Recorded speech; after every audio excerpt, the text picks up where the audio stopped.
तो last video में हमने यहाँ पे पॉलीमॉर्फिज्म को पढ़ना स्टार्ट किया, जो कि हमारे ऑब्जेक्ट ओरिएंटेड प्रोग्रामिंग यानी कि ओप्स का एक मेजर कंसेप्ट है। उस वीडियो में हमने देखा कि पॉलीमॉर्फिज्म होता क्या है, कितने टाइप के पॉलीमॉर्फिज्म होते हैं और ये किस तरीके से हमारे प्रोग्राम के मेथड या मैं कहूँ फंक्शन को मैनेज करने में या उनके बिहेवियर को मैनिपुलेट करने में हेल्प करते हैं। अब अगर आपने वो वीडियो नहीं देखी है तो आपको मैं सजेस्ट करूंगा, इस वीडियो को देखने से पहले आप मेरी उस पार्ट 1 वीडियो को एक बार गो थ्रू कर लो, ताकि आपको एक बेसिक अंडरस्टैंडिंग मिल जाए कि पॉलीमॉर्फिज्म होता क्या है। और उस वीडियो में हमने यहाँ पे पॉलीमॉर्फिज्म का फर्स्ट टाइप यानी कि कंपाइल टाइम पॉलीमॉर्फिज्म को समझा था। तो आपको एक आइडिया भी लग जाएगा कि कंपाइल टाइम पॉलीमॉर्फिज्म क्या होता है और किस तरीके से हम इसको अचीव करते हैं हमारे प्रोग्राम के अंदर। अब इस वीडियो में हम यहाँ पे पॉलीमॉर्फिज्म के सेकंड टाइप यानी कि रन टाइम पॉलीमॉर्फिज्म को सीखने वाले हैं। तो उसके लिए चलते हैं हम हमारे आईडी पे। यहाँ पे मैं क्या करूंगा, सोर्स पे राइट क्लिक करूंगा, न्यू पे सेलेक्ट करूंगा और क्रिएट करूंगा जावा क्लास। लास्ट वीडियो में हमने यहाँ पे मेथड ओवरलोडिंग का यूज किया था ताकि हम कंपाइल टाइम पॉलीमॉर्फिज्म को अचीव कर पाए।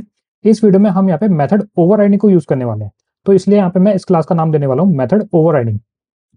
अब मेन क्लास के अंदर हम बनाएंगे हमारा मेन मेथड, जिसके लिए मैं यहाँ पे यूज करूंगा वॉइड मेन का। अब यहाँ पे मेथड ओवरराइडिंग जो है वो अचीव होती है यूजिंग टू क्लासेस। सबसे पहले आपका एक पेरेंट क्लास होगी, उसके बाद आपकी एक चाइल्ड क्लास होगी। तो यहाँ पे हम अप्लाई करने वाले हैं इनहेरिटेंस को। बेसिकली यहाँ पे क्या होता है कि पेरेंट क्लास के अंदर एक ऐसा मेथड होता है जो चाइल्ड अपने क्लास में ओवरराइड करता है। अब यहाँ पे हम बैंकिंग का एग्जाम्पल लेने वाले हैं। जैसे कि हर बैंक में यहाँ पे रेट ऑफ इंटरेस्ट जो होता है वो अलग रहता है, राइट। बट जो आरबीआई होती है यानी कि रिजर्व बैंक ऑफ इंडिया, उसने ना यहाँ पे एक स्टैंडर्ड रेट जो है वो फिक्स कर रखा है। लेट्स से कि आरबीआई का जो रेट है वो है 4%, ठीक है। अब यहाँ पे जो चाइल्ड बैंक है जैसे कि एसबीआई हो गई, आईसीआई हो गई या एचडीएफसी हो गई, इन सब ने अपने रेट ऑफ इंटरेस्ट जो है वो अलग अलग रख रखे हैं। तो यहाँ पे मैं पहले क्या करता हूँ, यहाँ पे मैं एक पेरेंट क्लास बनाता हूँ, जिसके लिए यहाँ पे मैं क्लास कीवर्ड का यूज करूंगा और इस क्लास का नाम होगा मेरा आरबीआई। तो यहाँ पे मैंने क्लास बनाई है आरबीआई। इस क्लास के अंदर मैं एक मेथड बनाने वाला हूँ जो कि होगा हमारा पब्लिक टाइप का। एंड ये मेथड क्या करेगा, एक स्ट्रिंग टाइप की वैल्यू रिटर्न करेगा। इस मेथड का नाम होगा गेट इंटरेस्ट रेट। तो यहाँ पे मैंने एक मेथड बनाया एंड इस मेथड के अंदर हम क्या करेंगे, यहाँ पे हम एक मैसेज रिटर्न करेंगे जो कि होगा स्टैंडर्ड रेट इज 4%। ओके। अब हम क्या करेंगे, यहाँ पे हम चाइल्ड क्लासेस बनाएंगे। तो सबसे पहले मेरी जो क्लास बनेगी वो बनेगी मेरी एसबीआई बैंक की। अब ये जो हमारी एसबीआई बैंक क्लास होने वाली है, ये एक्सटेंड करेगी, एक तरीके से इनहेरिट करेगी हमारी आरबीआई क्लास को। तो आरबीआई क्लास क्या हुई, हमारी पेरेंट क्लास हुई, और एसबीआई क्लास जो होने वाली है वो होने वाली है हमारी चाइल्ड क्लास, ठीक है। अब इनहेरिट करने के लिए हम यहाँ पे क्या यूज करते हैं, हम यहाँ पे यूज करते हैं एक्सटेंड कीवर्ड का। तो यहाँ पे मैं एक्सटेंड कीवर्ड के बाद लिखूंगा हमारे पेरेंट क्लास को जो कि है आरबीआई। तो यहाँ पे हमारी एक क्लास बन चुकी है। अब मैं क्या करता हूँ, यहाँ पे एक दो क्लासेस और बनाता हूँ। जैसे कि एक क्लास होने वाली है मेरी एचडीएफसी बैंक की, एचडीएफसी। अब जो हमारी तीसरी बैंक होने वाली है वो होने वाली है हमारी आईसीआईसीआई बैंक, ठीक है। तो यहाँ पे मैं क्या करूंगा, आईसीआईसीआई, यहाँ पे मैंने क्लास का नाम लिख दिया और जो कि अगेन एक्सटेंड कर रही है हमारी आरबीआई क्लास को, ठीक है। अब हम क्या करेंगे, जो हमने आरबीआई क्लास के अंदर मेथड बनाया है जिसका नाम है गेट इंटरेस्ट रेट, ये बेसिकली जितनी भी चाइल्ड क्लासेस हैं उसको यहाँ पे ओवरराइड करेगी, ठीक है। तो यहाँ पे आरबीआई ने क्या किया है, जो रेट ऑफ इंटरेस्ट है उसको फिक्स कर दिया है कि आपको जो minimum rate of interest offer करना है अपने कस्टमर को वो 4% ही होना चाहिए, है ना, इससे कम नहीं होना चाहिए। तो अब यहाँ पे एसबीआई ने क्या बोला, एसबीआई ने बोला कि यहाँ पे मैं ना 5% जो है वो ऑफर करूंगा अपने कस्टमर को, 5% रेट ऑफ इंटरेस्ट जो है मैं ऑफर करूंगा अपने कस्टमर को, ठीक है। तो उसके लिए यहाँ पे हम क्या करेंगे, हमने यहाँ पे क्या किया, एट द रेट हम ओवरराइड लगाएंगे, जो बेसिकली क्या करेगा, जो हमारे पेरेंट क्लास के मेथड है उसको यहाँ पे हम ओवरराइड करने वाले हैं हमारे चाइल्ड क्लास के अंदर, ठीक है। अब इसी के साथ हम यहाँ पे क्या करेंगे, हम इसी को कॉपी कर लेंगे एंड यहाँ पे हम एचडीएफसी बैंक के अंदर जो हमारी क्लास है उसके अंदर हमने यहाँ पे इस मेथड को प्रिंट कर लिया है। एंड यहाँ पे हम क्या करेंगे, अब एचडीएफसी ने क्या बोला कि यहाँ पे एसबीआई जो है वो 5% दे रहा है, तो मैं यहाँ पे क्या करता हूँ, मैं यहाँ पे 6% देता हूँ, ठीक है। अब उसी के साथ यहाँ पे आईसीआईसीआई बैंक ने क्या बोला कि हम क्या करेंगे, हम यहाँ पे 6 के बदले हम आपको देंगे यहाँ पे 6.5, है ना। सबसे ज्यादा कौन दे रहा है, सबसे ज्यादा रेट ऑफ इंटरेस्ट जो है वो है हमारा आईसीआईसीआई बैंक का, ठीक है। तो यहाँ पे बेसिकली क्या किया, यहाँ पे हमने क्या किया कि एक पेरेंट क्लास है, उसने यहाँ पे एक मेथड बनाया है जो चाइल्ड क्लास क्या कर रही है, उस मेथड को ओवरराइड कर रही है। पेरेंट क्लास के जो मेथड की फंक्शनलिटी है चाइल्ड क्लास ने उसको मॉडिफाई कर लिया है अपने हिसाब से, ठीक है। अब हम यहाँ पे क्या करेंगे, अब यहाँ पे हम मेन मेथड के अंदर सबसे पहले हम यहाँ पे जो हमारी आरबीआई बैंक है उसका ऑब्जेक्ट बनाएंगे। तो यहाँ पे मैंने ऑब्जेक्ट का नाम लिख दिया है आरबीआई बैंक, ठीक है। एंड इक्वल टू का यूज करके हम यहाँ पे न्यू कीवर्ड का यूज करेंगे एंड यहाँ पे आरबीआई बैंक के कंस्ट्रक्टर को हम कॉल करेंगे। अब जैसे ही मैं यहाँ पे आरबीआई डॉट लगाऊंगा एंड यहाँ पे इस get rate of interest method को कॉल करूंगा, इसको हम क्या करते हैं यहाँ पे system dot out dot println के अंदर प्रिंट करने की कोशिश करते हैं, क्योंकि ये मेथड क्या करेगा, ये एक वैल्यू रिटर्न करेगा एंड इस वैल्यू को हमें यहाँ पे प्रिंट भी करना है हमारे कंसोल पे, राइट। अब जैसे इस प्रोग्राम को मैं रन करूंगा, आप देखो मेरा यहाँ पे एक मैसेज प्रिंट हुआ है जो कि है स्टैंडर्ड रेट इज 4%। अब यहाँ पे जो 4% डिफाइन किया था, ये डिफाइन किया था हमारे आरबीआई बैंक ने, राइट। अब यहाँ पे मैं क्या करूंगा, यहाँ पे मैं मेन मेथड के अंदर यहाँ पे ऑब्जेक्ट बनाने वाला हूँ मेरे एसबीआई बैंक क्लास का, ठीक है। तो यहाँ पे मैं क्या करता हूँ, एसबीआई, एंड यहाँ पे मैं इसका नाम देता हूँ एसबीआई बैंक, है ना। मेरे ऑब्जेक्ट का नाम हो गया SBI bank and new keyword का यूज करके हम यहाँ पे ऑब्जेक्ट बनाएंगे एसबीआई क्लास का। एंड इसके बाद हम क्या करेंगे, यहाँ पे एसबीआई डॉट सेम मेथड को हम कॉल करेंगे। एक तरीके से मैं यहाँ पे क्या करता हूँ, इसको यहाँ पे system dot out dot println के अंदर प्रिंट करने की कोशिश करता हूँ। उसी के साथ हम यहाँ पे क्या करेंगे, हम यहाँ पे दूसरे बैंक के भी ऑब्जेक्ट बना लेंगे। नेक्स्ट बैंक है हमारा HDFC bank, HDFC bank. Again यहाँ पे हम आईसीआईसी क्लास का ऑब्जेक्ट बनाएंगे, आईसीआईसीआई बैंक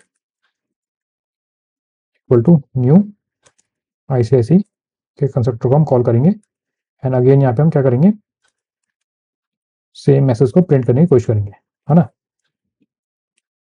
अब जैसे इस प्रोग्राम को मैं रन करूंगा, आप देखो यहाँ पे मेरे डिफरेंट मैसेज जो है वो प्रिंट हो चुके हैं। तो सबसे पहला यानी कि सबसे स्टैंडर्ड रेट जो डिफाइन किया था आरबीआई ने, वो था हमारा 4%।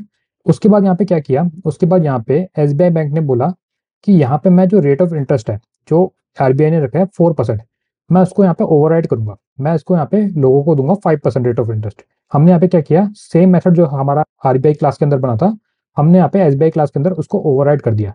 ओवरराइड जब भी आप किसी मेथड को करते हो तो सबसे पहले दो तीन चीजें होनी चाहिए। सबसे पहले क्या होना चाहिए, वो मेथड का नाम सेम होना चाहिए, उसका जो सिग्नेचर है वो भी सेम होना चाहिए, है ना, उसका जो टाइप है वो भी सेम होना चाहिए। उसके बाद आप यहाँ पे @ओवरराइड भी लगाओगे। अब ये @ओवरराइड जो एनोटेशन है इसको लगाना जरूरी नहीं है, बट एक तरीके से ये स्टैंडर्ड रहता है कि आपको लगाना पड़ता है, ताकि आपका कोड अगर कोई भी देखे, कोई दूसरा बंदा अगर आपका कोड देखे तो उसको एकदम से पता चल जाए कि ये जो मेथड है ये ओवरराइड हो रही है ना। इसका एक पेरेंट क्लास के अंदर पहले से ही मेथड बना हुआ है सेम नाम से। यहाँ पे चाइल्ड क्लास क्या कर रही है, इस मेथड को ओवरराइड कर रही है, तो इसलिए हमने यहाँ पे @ओवरराइड एनोटेशन लगाई है, ठीक है। उसके बाद यहाँ पे क्या हुआ, उसके बाद यहाँ पे एचडीएफसी बैंक ने बोला कि यार यहाँ पे जो एसबीआई बैंक है वो अपने कस्टमर को 5% ऑफर कर रही है, तो मैं यहाँ पे क्या करता हूँ, मैं यहाँ पे अपने कस्टमर को 6% जो है रेट ऑफ इंटरेस्ट ऑफर करता हूँ। तो यहाँ पे इसने क्या किया, इसको भी ओवरराइड कर दिया। उसके बाद यहाँ पे आईसीआईसीआई बैंक ने बोला कि अब मैं यहाँ पे क्या करता हूँ, मैं यहाँ पे 6.5% जो है रेट ऑफ इंटरेस्ट ऑफर करूंगा।